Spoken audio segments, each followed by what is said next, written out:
Ya Habibi ya Muhammad. Ya Habib, saya ingin bertanya, terdapat berita tentang cangkoknya jantung babi manusia yang dilakukan oleh Rumah Sakit Amerika Serikat, di mana dalam kasus tersebut memiliki penyakit jantung sehingga membutuhkan jantung baru agar pasien tersebut terselamatkan.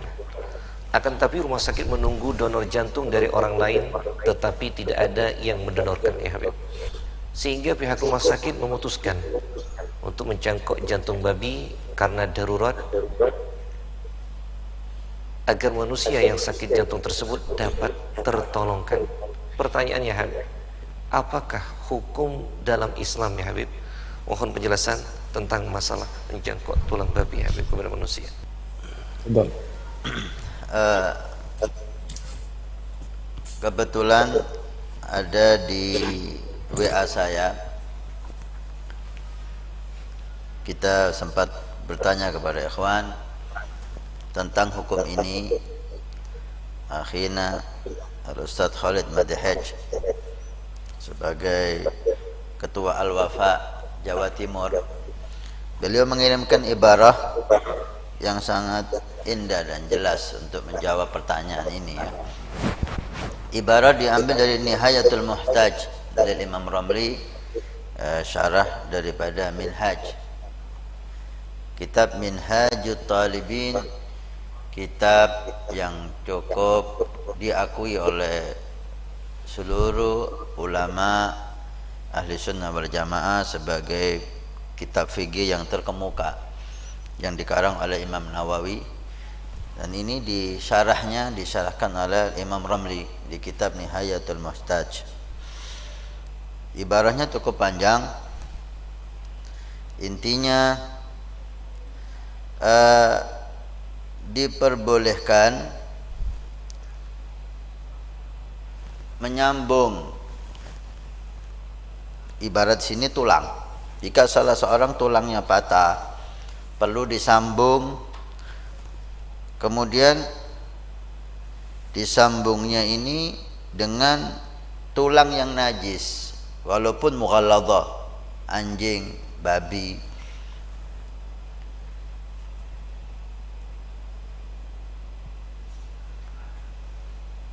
Apalagi berkaitan dengan anggota tubuh yang dalam. Li faqdi tahir. Tapi di sini ada keterangan dengan catatan tidak ada tulang yang suci yang untuk nyambung. Gak ada tulang kambing, gak ada tulang sapi, gak ada tulang onta, tulang-tulang binatang yang disembelih dengan syariat sehingga tulangnya itu suci, tidak bisa itu dipakai. Allah alam, kalaupun hal itu terjadi, tulang yang bisa disambung hanya tulang anjing umpamanya, tulang yang disambung yang bisa menyambung hanya tulang babi umpamanya, tidak ada tulang yang suci yang bisa nyambung, maka itu dikatakan fa ma'dzurun fihi, maka itu ma'dzur, dimaafkan, artinya diperbolehkan. Fatasihu sholatuhu ma'ahu lid-darura.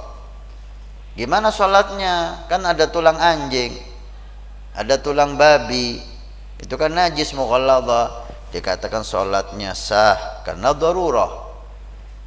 Hukum fikih, darurah itu bisa membolehkan hal yang tidak boleh. Darurah itu bisa membolehkan hal yang tidak boleh. Contoh, orang yang kelaparan, tidak ada yang dimakan, sehingga sampai titik kalau nggak makan dia mati, maka dia boleh makan bangkai. Bangkai yang najis, yang haram untuk dimakan.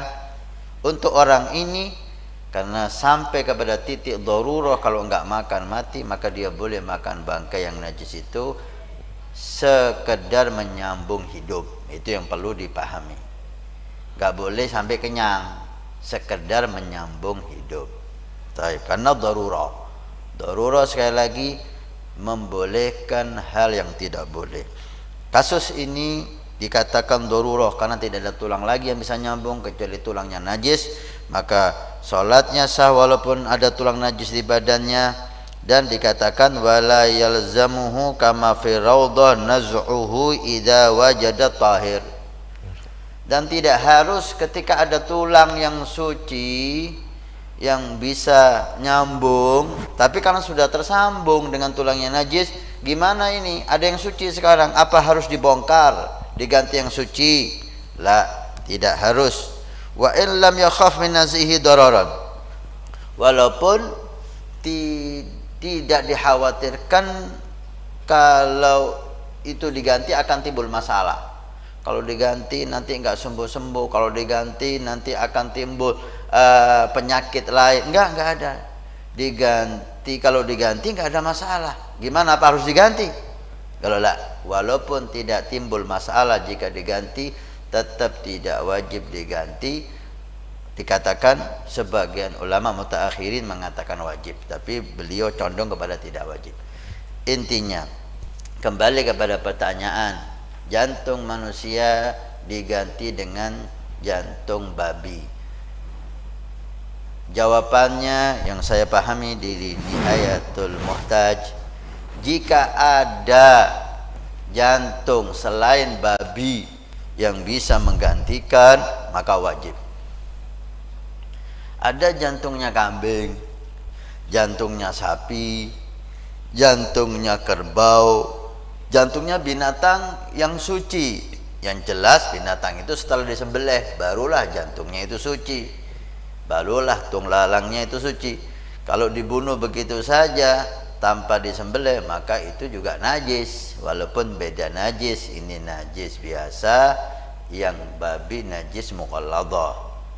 Maka jika ada jantung lain selain jantungnya babi, maka itu dilarang pakai jantungnya babi yang najis, karena masih ada yang suci.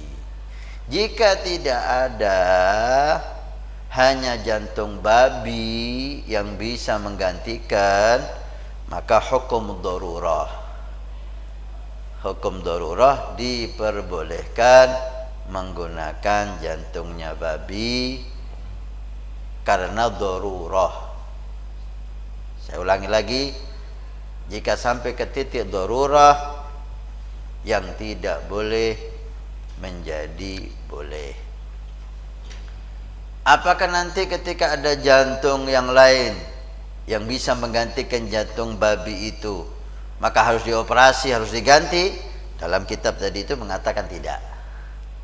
Kalau sudah terpasang, maka tidak wajib diganti walaupun tidak timbul masalah. Karena mau tidak mau membedah, mengganti itu sakit, dan itu sedikit banyak ada resiko. Maka fuqaha dalam kitab Nihayatul Muhtaj menyatakan tidak wajib diganti jika ada yang suci.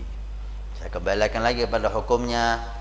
Jika tidak ada jantung lagi selain jantung babi untuk menggantikan posisi jantung orang yang sakit itu, maka hukum darurah diperbolehkan dan tidak wajib untuk diganti jantung lain yang suci setelah dipasang.